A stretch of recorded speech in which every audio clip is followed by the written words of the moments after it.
Thursday, we'll be ready to launch. The crew is happy. The crew is in great shape. And we're trying to enjoy our last few days on Earth before leaving the planet for 6 months. C'est plus moderne, c'est plus automatisé. Il y a les displays, enfin, les représentations de l'information pour l'équipage sont vraiment super confortables. On a une conscience de la situation. On n'est pas obligé d'interpréter plein de petits indicateurs analogiques. On a vraiment c'est un peu comme naviguer avec son navigateur GPS par rapport à naviguer avant à l'estime, on va dire, pour les gens qui connaissent. On a une pensée pour ses proches, pour sa famille. C'est quand même un moment un peu intense. Et puis très vite, on se tourne en fait vers la technique. C'est pas très poétique. C'est vrai que les gens ont envie de rêver, mais vraiment, on a une tâche à réaliser. On veut pas perdre une seule information qui serait importante. On veut pas rater une seule action qui serait importante. Donc c'est un peu comme un sportif, je pense, qui s'aligne sur la ligne de départ pour la finale du 100 mètres des Jeux Olympiques. On pense qu'à une chose, c'est ça, quoi.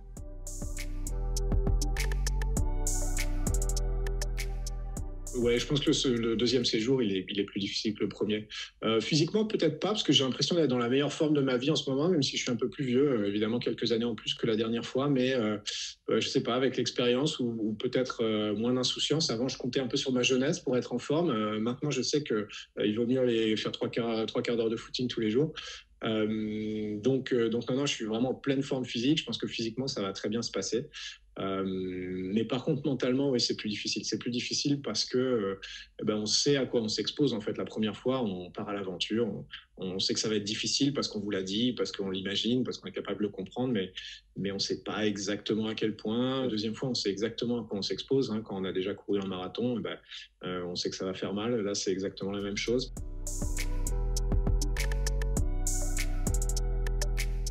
Évidemment, coïncidence, on l'a pas fait exprès, mais on quitte la planète le jour sur le jour de la planète, justement. C'est l'occasion de parler de ces thématiques-là. Là, on s'en rend pas souvent compte, mais c'est parce qu'on a pris le recul de se mettre dans l'espace, en fait, qu'aujourd'hui, on peut conclure sur le changement climatique et les phénomènes globaux à l'échelle de la planète.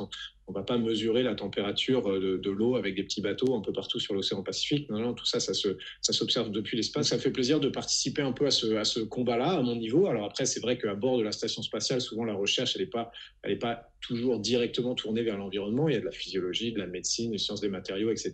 On a ce rôle de témoin un petit peu en tant qu'astronaute, donc on va continuer à essayer de faire ce travail-là. Et puis ensuite, la prise de conscience, je pense qu'elle est en train de bien se faire. Et maintenant, il faut passer à l'action sur les moyens concrets de réduire la pollution et d'enrayer le changement climatique sur Terre.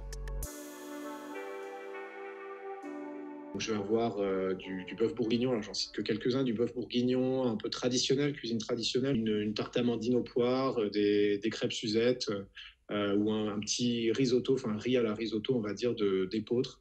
Voilà, c'est des choses comme ça qu'on va essayer de partager tous ensemble. Ma première mission, on avait fait appel à Thierry Marx, il avait fait 3 plats pour moi, et cette mission-là, il a récidivé, donc tant mieux. On a aussi demandé à la Cervère, qui est le traiteur d'Air France et beaucoup de compagnies aériennes. Tout ça, ça me fait beaucoup de nourriture française. Mes collègues sont très contents. Ils ont déjà prévu de me subtiliser ma nourriture le plus souvent possible, mais ça va se négocier en fait. Le cours de la nourriture française à bord est élevé. Oui, je vais faire de mon mieux. Après, on m'a soumis beaucoup de listes de choses à faire. Malheureusement, je suis un peu victime de mon succès de la première mission. Parce que maintenant, Faut pas être un bon photographe. Oui, je sais pas, mais le point de vue est bien, disons que ça aide pas mal, mais oui, on va essayer. Écoute, il faudra suivre la mission sur les réseaux sociaux et puis on verra bien. S'il y a quoi que ce soit, de toute façon, on leur passera un coup de fil depuis la station spatiale.